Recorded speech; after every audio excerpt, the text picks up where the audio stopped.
Good afternoon, everybody. I'm going to be reading from the Apocrypha 2022 edition, the Literal Standard Version today.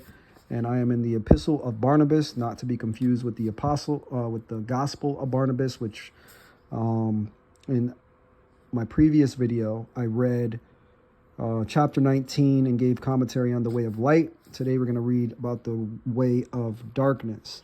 And I just want to highlight this just so we can know what pitfalls and behaviors and things like that to avoid, right? It should be common sense, but let's just make sure we dot our I's and cross our T's, if you will. All right, so chapter 20 reads, by the way of the dark, but the way of the dark one is crooked and full of cursing, for it is the way of continuous death with punishment, and in it are things that destroy their soul, idolatry, divisiveness, arrogance of power, hypocrisy, double-heartedness, adultery, murder, robbery, pride, transgression, fraud, malice, self-sufficiency, enchantment, magic, covetousness, the lack of fear of God, persecutors of the good, haters of the truth, lovers of lies, not knowing the reward of righteousness, who do not cleave to good, nor to righteous judgment, who do not attend the cause of the widow and the orphan. Who's the widow and the orphan? Something to think about. Spending wakeful nights, not in fear of God, but in the pursuit of vice. So a lot of times at nighttime, we get ourselves into trouble, right? After 12 o'clock, we should be in bed and we're up doing things we shouldn't be doing. Whatever those things are. We all know, how we are as humans. But we got to turn away from that. We got to start to discipline ourselves, especially the children of the Most High. We got to discipline ourselves, put away our lusts, put away our all of our hidden sins, if you will. If we're awake at night, we should be in His Word trying to get some understanding. Or speaking to the Most High. I'm sure He would love to hear from His children in the middle of the night, right? Let me keep going. But in the pursuit of vice, from whom meekness and patience are far distant, loving vanity, seeking rewards without pity for the poor. Sounds like our politicians in America right now.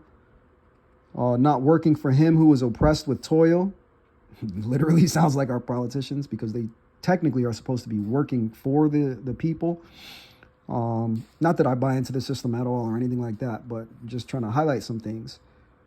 They're prone to speaking evil without knowledge of their maker, right? What do people believe in now? The Anunnaki, they believe in aliens, which are really demons. They believe in,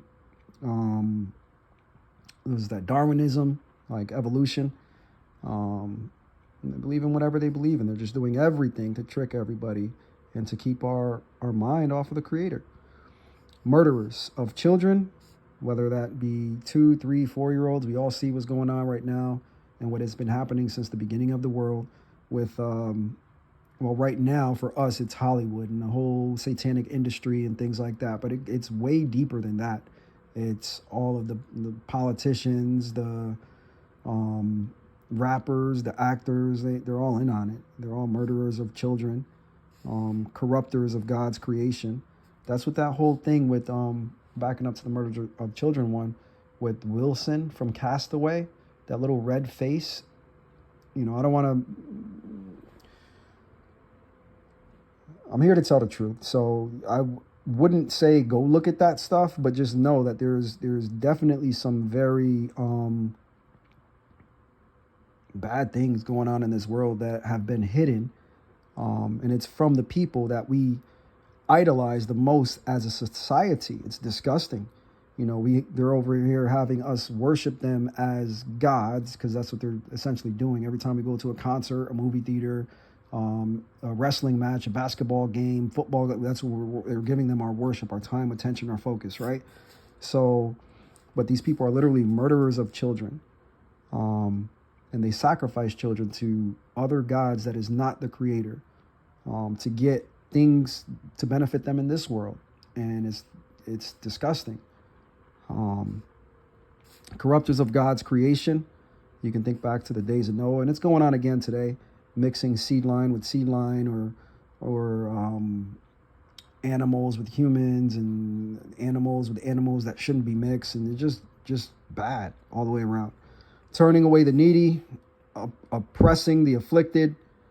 So the afflicted is God's children right now. We are at the tail. We have fallen to the tail. We are not the head, and they continue to oppress us. Right? We're not even an afterthought at this point, because they've thoroughly done a work on God's people. Advocates of the rich, unjust judges of the poor, altogether sinful. So it basically just described the American way of life, if in a nutshell. But I just wanted to bring this to everybody's attention, because there is a way of light in the epistle of Barnabas, and it lines up perfectly with Psalm 119. And then there's also a way of darkness that lines up with what Yahushua told us in Revelation. The people that won't enter into the kingdom of heaven, if you will, which is going to be the kingdom of God in the land of Israel, the physical, actual land of Israel here on earth. They won't be allowed to enter because they were too idolatrous. They were causing divisiveness, adultery, murder, all those things. When you're not focused on the Most High with your whole entire heart, He's going to give you over to the strong delusion to let you fall where you stand. So yeah, I just really wanted to show this, bring this to the forefront, let you guys see with your own eyes. I'm not telling you to believe it. I do believe it myself with my whole heart. I've read so much material, and this lines up perfectly with the testimonies of the prophets and the Bible, what I consider the Old Testament, the Tanakh. It lines up perfectly to me. So just wanted to put this out here and hopefully edify some other people. I love you guys. Hope to see you on the mountains of Israel.